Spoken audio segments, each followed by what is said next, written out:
Cinta bagi kakiku, terang bagi jalanku. Waktu ku bimbang dan hilang jalan. Shalom, selamat pagi Bapak Ibu Saudara yang terkasih dalam Tuhan Yesus Kristus. Kita bertemu lagi dalam Renungan Pagi Pelita Kehidupan. Bapak Ibu Saudara yang terkasih, saat ini saudara-saudara kita yang muslim sedang sholat subuh, dan kita pun mau menghadap Tuhan dengan memuji Tuhan, menyembah Tuhan, dan kita membuka hati kita untuk mendengar kebenaran firman Tuhan. Bangunlah hai jiwaku, bangunlah gambus dan kecapi, aku membangunkan fajar. Mari Bapak Ibu yang terkasih, sebelum kita merenungkan firman Tuhan, kita mau berdoa, minta pertolongan Tuhan, memimpin kita untuk kita boleh memahami kebenaran firman Tuhan. Dan Tuhan berikan kita kekuatan untuk melakukan kebenaran firman Tuhan dalam kehidupan kita. Mari kita berdoa. Bapa yang baik, hati kami sungguh bersyukur Tuhan. Di pagi ini Tuhan Kau membangunkan kami dengan tubuh yang segar. Kami boleh diberikan anugerah nafas kehidupan. Terima kasih Tuhan, terima kasih. Kami mau mengucap syukur kepadamu untuk segala kebaikan Tuhan dalam hidup kami. Tuhan terima kasih karena kami boleh tidur dengan tentram. Dan kami juga berdoa buat saudara-saudara kami yang sedang punya masalah. Mereka tidak bisa mengalami tidur yang nyenyak. Mereka gelisah. Di dalam nama Tuhan Yesus, Tuhan juga menjamah mereka dan memulihkan mereka. Sehingga mereka akan mengalami juga kesembuhan dan boleh menikmati tidur yang tentram. Tuhan, pada pagi hari ini kami mau buka hati kami Tuhan. Ajar kami untuk merendahkan hati kami di hadapan-Mu Tuhan. Untuk terus menyelidiki kebenaran firman Tuhan. Untuk merenungkan firman Tuhan siang dan malam. Dan juga Tuhan untuk melakukan firman Tuhan dalam kehidupan kami. Tuhan berkati setiap kami Tuhan. Untuk boleh menikmati pagi yang indah bersama dengan Tuhan. Dalam nama Tuhan Yesus kami berdoa. Haleluya. Amin. Pagi ini kita akan merenungkan kebenaran firman Tuhan dengan tema Jam Kehidupan. Bapak Ibu Saudara, melewati masa pandemi COVID ini bukanlah suatu masa yang mudah. Ada tantangan-tantangan yang kita hadapi, ada air mata yang tercurah. Saya pun mengalami harus kehilangan orang-orang yang terkasih selama pandemi COVID ini. Saya harus kehilangan om dan tante yang menjadi kenangan indah pada masa kecil saya. Saya kehilangan rekan-rekan pelayanan, kehilangan adik rohani, kehilangan bapak pendeta, kehilangan teman-teman. Di sini perenungan saya semakin dalam bahwa hidup itu hanya sementara dan kita tidak tahu kapan waktu itu tiba atas diri kita. Yakobus 4 ayat 14. Sedang kamu tidak tahu apa yang akan terjadi besok. Apa arti hidupmu? Hidupmu itu sama seperti uap yang sebentar saja kelihatan lalu lenyap. Bapak Ibu Saudara, mungkin kita kaget ketika kita mendengar kabar ada kerabat, saudara, teman, sahabat kita yang dipanggil Tuhan. Mungkin kita akan katakan, wah kemarin saya masih ketemu, saya masih ngobrol dengan dia dalam keadaan sehat. Bapak Ibu Saudara, itulah kehidupan manusia sama seperti uap yang sebentar saja kelihatan lalu lenyap. Bapak Ibu Saudara, tentunya kita punya jam ya, entah itu jam dinding, jam tangan, jam weker. Ketika kita memasukkan baterai pada jam itu, maka jam itu akan hidup. Dia akan bergerak detik demi detik, menit demi menit, jam demi jam. Dia akan terus bergerak, berputar 24 jam dan tiada henti dia akan memulai lagi dalam hari yang baru. Dia mau menunjukkan kepada kita dan dunia bahwa waktu terus bergulir. Tetapi ada saatnya jam itu akan berhenti berputar ketika baterainya mati. Ketika jam itu sudah mati total, dia tidak akan dapat bergerak, dia tidak akan dapat melakukan fungsinya lagi. Lantas apa yang kita lakukan? Tentunya kita akan membeli baterai dan memasangkan kembali, maka jam itu akan hidup kembali. Banyak orang yang menganalogikan baterai itu sebagai nafas kehidupan. Tapi kalau menurut saya analogi ini tidak tepat. Karena apa? Kalau baterai itu bisa dicari, bisa dibeli, bisa didapatkan dimanapun. Bahkan kita bisa membayarnya. Tetapi nafas kehidupan kita tidak dapat beli. Nafas yang Tuhan berikan kepada kita adalah anugerah Tuhan semata-mata bagi kita. Kita tidak tahu kapan nafas kehidupan kita akan berhenti. Ketika nafas kehidupan kita berhenti, jantung tak berdetak lagi, paru-paru tidak dapat berfungsi dan seluruh organ kita tidak dapat berfungsi. Disitulah kita mengakhiri kehidupan kita di dunia yang fana ini. Firman Tuhan dalam Markus 13 ayat 3 mengingatkan kita semua. Hati-hatilah dan berjaga-jagalah sebab kamu tidak tahu bila manakah waktunya tiba. Bapak Ibu Saudara yang terkasih, ketika mengunjungi makam, ada hal-hal yang seringkali menjadi perhatian saya, dan khususnya saya memfokuskan perhatian kepada dua hal. Hal yang pertama, saya memperhatikan ayat firman Tuhan yang dicantumkan di batu nisan. Hal yang kedua, saya memperhatikan catatan tanggal kelahiran dan kematian. Yang pertama yang menjadi fokus perhatian saya adalah ayat-ayat yang tercantum pada batu nisan itu adalah ayat-ayat yang sangat indah dan luar biasa. Ayat-ayat itu ditulis di batu nisan, saya membayangkan jika selama kita hidup kita melakukan kebenaran firman itu, maka itu bukan hanya sekedar kiasan yang tertulis di batu nisan, tetapi menjadi firman yang hidup dalam kehidupan kita. Bapak Ibu, kita banyak menjumpai pada batu nisan dari Roma 14 ayat 8. Sebab jika kita hidup untuk Tuhan, dan jika kita mati untuk Tuhan. Jadi baik hidup atau mati kita adalah milik Tuhan. Dan Bapak Ibu, kita juga sering menjumpai 2 Timotius 2 ayat 11, jika kita mati dengan Dia, kita pun akan hidup dengan Dia. Filipi 1 ayat 21, karena bagiku hidup adalah Kristus dan mati adalah keuntungan. Bapak Ibu, dari 2 Timotius 4 ayat 7 juga begitu banyak ditulis di batu-batu nisan. Aku telah mengakhiri pertandingan yang baik, aku telah mencapai garis akhir, dan aku telah memelihara iman. Bapak Ibu, sangat luar biasa ya kalau kita mempraktekkan ayat-ayat firman Tuhan ini selama kita hidup. Karena kita menyadari kehidupan kita di dunia ini penuh dengan tantangan, penuh dengan godaan. Banyak hal yang rawan membuat kita jatuh dalam dosa. Tapi ketika kita hidup dalam Tuhan, kita melekat dengan Tuhan, kita menjadikan firman Tuhan menjadi pelita dalam hidup kita, menjadi penuntun bagi jalan kehidupan kita. Maka apa? Kita akan bisa melewati setiap tantangan itu, kita akan menang melewati setiap godaan itu. Dan juga pada akhirnya ketika nafas kehidupan kita berhenti, ketika waktu kita di dunia ini sudah berakhir, kita akan kembali kepada Tuhan. Dan sungguh-sungguh pada saat kita memejamkan mata untuk selama-lamanya, kita akan tenang. Karena apa?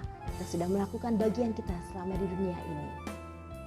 Sayangnya banyak orang yang acuh tak acuh dan menganggap tidak perlu berjaga-jaga. Karena apa? Banyak orang yang merasa dirinya masih kuat. Mungkin orang akan berkata, gue masih sehat, gue masih kuat, gue masih bisa melakukan segala hal, gue punya segalanya. Bahkan mungkin banyak orang yang merasa kuat karena apa? Karena dia di cover asuransi ternama, dia punya akses untuk berobat ke luar negeri dan memilih segala rumah sakit yang terbaik. Bapak Ibu yang terkasih, pada akhirnya orang lengah dan tidak berjaga-jaga. Kekayaan orang yang belum bertobat membuat dia jatuh dalam dosa kesombongan. Mereka tidak menjadikan Tuhan sebagai sandaran hidup. Mereka tidak menjadikan Tuhan sebagai segalanya dalam hidupnya. Dia menjadikan harta sebagai sentral kehidupannya. Alkitab sudah memperingatkan hal ini di dalam Markus 10 ayat 25 di bawah perikop, orang kaya sukar masuk ke dalam kerajaan surga. Lebih mudah seekor unta melewati lubang jarum daripada seorang kaya masuk ke dalam kerajaan Allah. Hari-hari terakhir ini heboh dengan pemberitaan penipuan besar-besaran yang dilakukan oleh Crazy Rich asal Medan, yaitu Indra Ken, dan Crazy Rich asal Bandung, Doni Salmanan, yang dikenal dengan Sultan Soreang. Bapak Ibu Saudara yang terkasih, mereka dengan leluasa pamer kekayaan. Mereka mengidentikan kekayaan adalah kebahagiaan. Mereka mengatakan orang kaya mah bebas, orang kaya mah enjoy. Bapak Ibu Saudara, mungkin ada yang tahu jargonnya Indra Ken. Ini anak-anak muda pasti tahu. Jargonnya adalah, wah murah banget. Suatu saat dia beli Tesla dengan harga 1,5 M. Dia posting dan dia tunjukkan kepada publik. Dan dia katakan, wah murah banget 1,5 M. Katanya kemudian dia bosan dengan Tesla dan Ferrarinya. Dia akhirnya menentukan pilihannya pada Lamborghini warna merah yang dia beli dengan harga 9 M. Dan bersamaan dengan itu dia membelikan pacarnya hadiah Rolls Royce dengan harga yang sama, berarti total uang yang harus dikeluarkan adalah 18 miliar. Dan seperti biasa, dia pamer ke publik dan dia katakan, wah murah banget. Bapak Ibu yang terkasih, ternyata kesombongan Indra Ken tidak hanya ditunjukkan kepada manusia saja, tetapi dia juga tunjukkan kepada Tuhan. Sampai suatu saat dia posting ungkapannya bahwa Tuhan bingung dan tidak bisa mengubahnya kembali jatuh miskin. Namun apa yang terjadi? Dalam sekejap harta-hartanya disita. Dia harus mempertanggungjawabkan perbuatannya dan dia harus menjalani proses hukum. Bapak Ibu, firman Tuhan tentang orang kaya yang sukar masuk ke dalam kerajaan surga Dari Markus 10 ayat 25 ini, lebih mudah seekor unta masuk ke dalam lubang jarum daripada seorang kaya masuk ke dalam kerajaan surga. Ini berlaku untuk orang kaya yang tidak mau bertobat, orang-orang yang mempertuankan harta dan diperbudak oleh ambisi keserakahan untuk mengumpulkan begitu banyak harta-harta dengan cara yang salah dan dengan cara yang tidak benar. Markus 6 ayat 21 sudah mengingatkan kita, karena di mana hartamu berada, di situ hatimu berada. 1 Timotius 6 ayat 10, karena akar segala kejahatan ialah cinta uang. Sebab oleh memburu uanglah beberapa orang telah menyimpang dari iman dan menyiksa dirinya dengan berbagai-bagai duka. Menjadi kaya dan diberkati Tuhan bukan dosa, puji Tuhan. Kita diberkati oleh Tuhan, tetapi yang membuat orang-orang kaya jatuh dalam kesombongan adalah karena ia mengalihkan pandangannya kepada harta.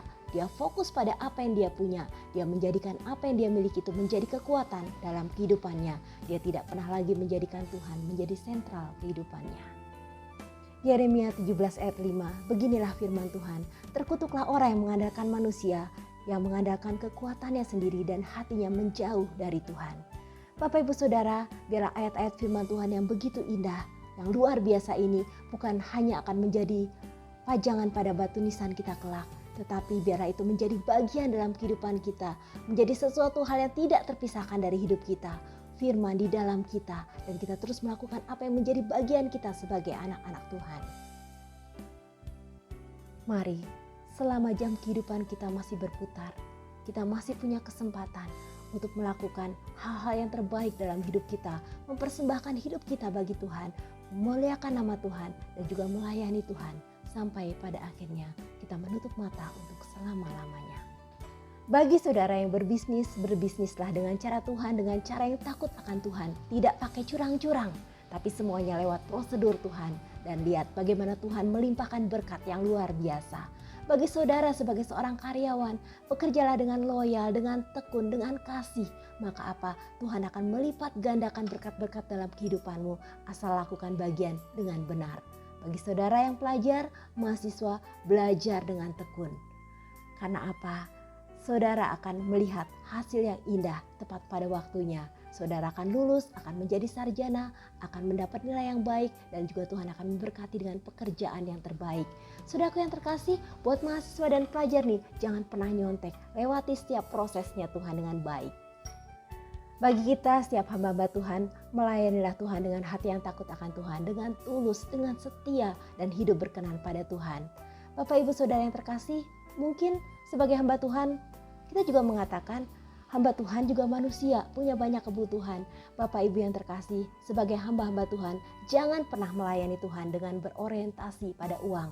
Karena apa? Itu bukan urusan kita. Urusan kita adalah melakukan bagian kita yang terbaik buat Tuhan. Melayani Tuhan dengan segenap hati kita. Maka apa? Berkat itu urusannya Tuhan. Dengan kemurahan Tuhan, 24 tahun Tuhan percayakan kami sebagai hamba Tuhan. Dan yang membuat kami bersyukur dan bersuka cita. Apapun yang kami lakukan, kami tidak pernah berpikir untuk mencari keuntungan. Tapi kami tahu bahwa Tuhan menyediakan segala kebutuhan kami tepat pada waktunya.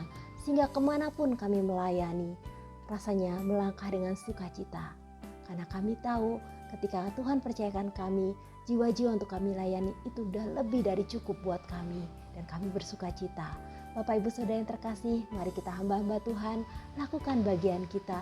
Tuhan akan menolong kita, Tuhan melihat setiap kebutuhan kita, dan juga Tuhan perhatikan apa yang menjadi kebutuhan kita bukan hanya hari ini, tetapi sampai kepada masa depan kita, sampai kepada masa tua kita. Bapak Ibu Saudara yang terkasih, kita mau katakan dengan iman kita, karena bagiku hidup adalah Kristus dan mati adalah keuntungan. Tapi jika aku harus hidup di dunia ini, itu berarti bagiku bekerja, memberi buah.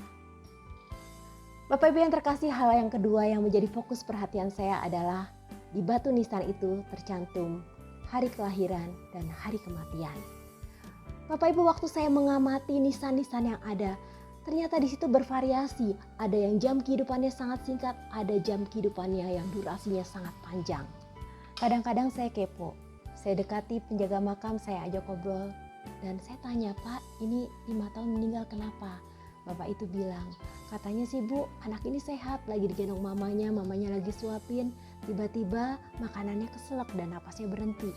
Ada juga yang umur 17 tahun meninggal karena kecelakaan, 15 tahun karena DBD. Ada juga karyawan usia 20 tahun dalam keadaan sehat meninggal sehabis olahraga. Dan ada juga karyawati umur 23 tahun meninggal karena dibunuh dan dimutilasi oleh pacarnya. Tiba-tiba mata saya tertuju kepada sebuah batu nisan di mana tertera di situ wafat di usia 105 tahun. Saya merenung jam kehidupannya lumayan panjang. Ada banyak kesempatan yang Tuhan berikan selama 105 tahun. Tapi sebelum saya bertanya kepada penjaga makam itu berkata, "Bu, kalau ini mah emang udah waktunya, udah habis baterainya." Bapak Ibu Saudara yang terkasih, mari kita gunakan kesempatan selama jam kehidupan kita masih berputar, selama Tuhan masih menganugerahkan nafas hidup bagi kita. Mari kita hidup di dalam Tuhan, kita sungguh-sungguh mau menyenangkan hatinya. Seperti doa pemazmur, ini juga menjadi doa kita. Ajar kami Tuhan menghitung hari-hari kami sedemikian rupa, sehingga kami beroleh hati yang bijaksana. Sebagai penutup, kita diingatkan lirik sebuah lagu, Jam Kehidupan.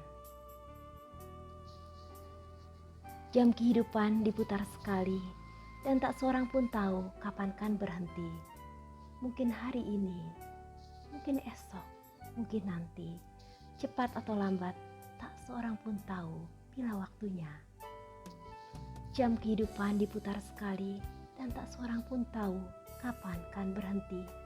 Sadarilah kawan, hidup ini tak terulang. Sekarang waktunya yang kau miliki, sekarang waktunya. Miliki kasih Yesus yang menjadikan hidupmu berarti. Bekerjalah di ladangnya agar hidup tiada percuma. Jangan kau andalkan hari esok, sekaranglah waktunya. Karena tiap saat mungkin saja jarum jam itu dapat berhenti. Jam kehidupan diputar sekali. Tak seorang pun tahu kapan akan berhenti. Kita sedang berpacu dengan waktu, karena jam kehidupan hanya diputar sekali. Tuhan Yesus memberkati kita semua. Mari kita berdoa. Bapa yang baik, terima kasih Tuhan untuk kesempatan yang Tuhan berikan buat kami, untuk jam kehidupan kami yang masih Tuhan izinkan untuk berputar. Kami percaya Tuhan, ketika Tuhan memberikan kami kesempatan, Tuhan juga menolong kami, menguatkan kami Tuhan, dan bawa kami semakin dalam melekat padamu Bapa. Bapa, kami juga bersyukur Tuhan, karena kami tahu hidup kami adalah anugerah Tuhan, maka kami tidak mau mengandalkan kekuatan kami sendiri. Bapa yang baik, kami juga berdoa Tuhan, untuk kami mengawali pagi ini bersama dengan Tuhan. Kami percaya ketika Tuhan yang memimpin langkah kami, maka semuanya boleh kami jalani hari ini dengan baik Tuhan. Ada kekuatan Tuhan yang menyertai, ada hikmat bijaksana Tuhan juga yang menyertai kami, untuk kami boleh mengambil keputusan apapun pada hari ini. Bapa yang baik, kami juga berdoa Tuhan, bagi saudara-saudara kami yang sedang mengalami kelemahan secara fisik, mereka sedang sakit, Tuhan jamah dan Tuhan berikan kesembuhan, biarlah lewat obat-obatan yang dikonsumsi, lewat perawatan medis, Tuhan pakai itu juga menjadi sarana penyembuhan. Bapak, kami juga berdoa secara khusus buat mereka. Berikan mereka kekuatan iman di tengah kelemahan fisik yang ada. Biarlah iman mereka tetap kuat di dalam Engkau. Bapak, kami juga berdoa Tuhan untuk anak-anak kami yang sekolah, yang kuliah. Tuhan, Kau berkati mereka Tuhan. Berikan mereka rasa takut akan Tuhan. Biarlah mereka boleh menjalani proses belajar ini dengan penuh sukacita dan antusias. Tuhan, kami berdoa anak-anak kami menjadi generasi penerus bangsa yang takut akan Tuhan. Mereka sungguh-sungguh menjadi anak-anak yang akan mempersiapkan hari-hari mereka ke depan dengan lebih baik lagi. Bapak, kami juga berdoa kepadamu Tuhan. Kami berdoa Tuhan untuk orang-orang yang pada hari ini harus bekerja mencari nafkah bagi keluarga. Kami percaya Tuhan, Kau juga melimpahkan berkat lewat segala jerih lelah yang dilakukan. Kami juga berdoa untuk pedagang-pedagang keliling. Kami berdoa untuk orang-orang di sekitar kami Tuhan, mereka yang bergumul di dalam mencari nafkah. Tuhan, kami percaya Engkau pun membukakan pintu berkat-Mu atas mereka dan mencurahkan berkat bagi mereka. Tuhan, di tengah kesulitan keadaan bangsa kami Tuhan, di mana harga minyak mahal Tuhan, di mana ada banyak barang kebutuhan lain yang meningkat dengan tajam. Kami percaya di tengah kondisi ini pun Tuhan mencukupkan setiap kebutuhan kami dengan cara-Mu yang ajaib. Terima kasih Tuhan Yesus, terima kasih. Kami mau serahkan kehidupan kami totalitas di dalam tangan Tuhan. Dalam nama Tuhan Yesus kami berdoa dan bersyukur. Haleluya. Amin.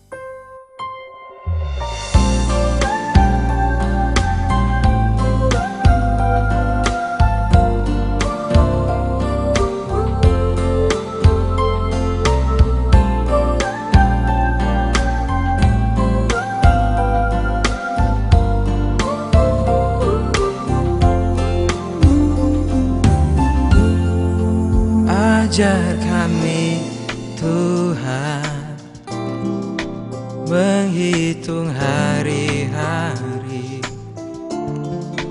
agar kami beroleh hati bijaksana. Ajar kami Bapa hidup dalam jalan-Mu, agar semua rencana-Mu digenapi. Mulialah nama-Mu Tuhan, dan ajaib jalan-Mu. Pimpin kami di setiap waktu. Besar setiamu Tuhan, agunglah karyamu. Yesus, kami bersyukur padamu.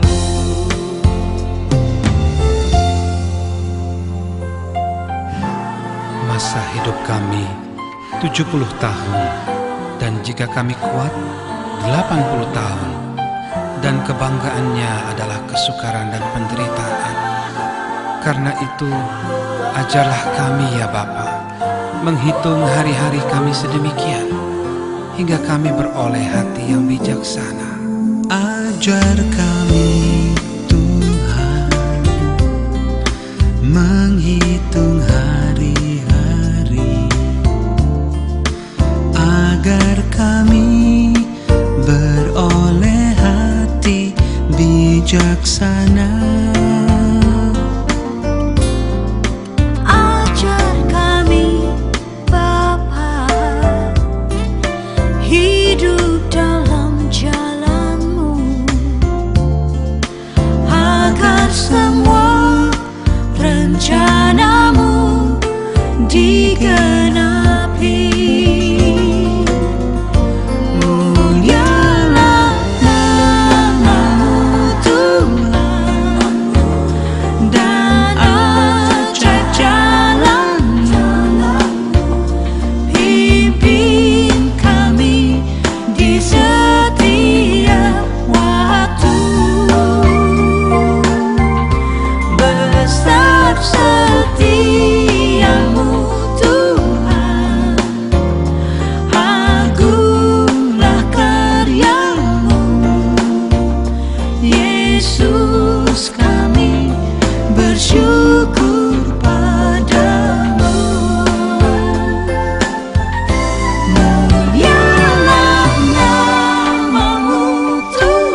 bersyukur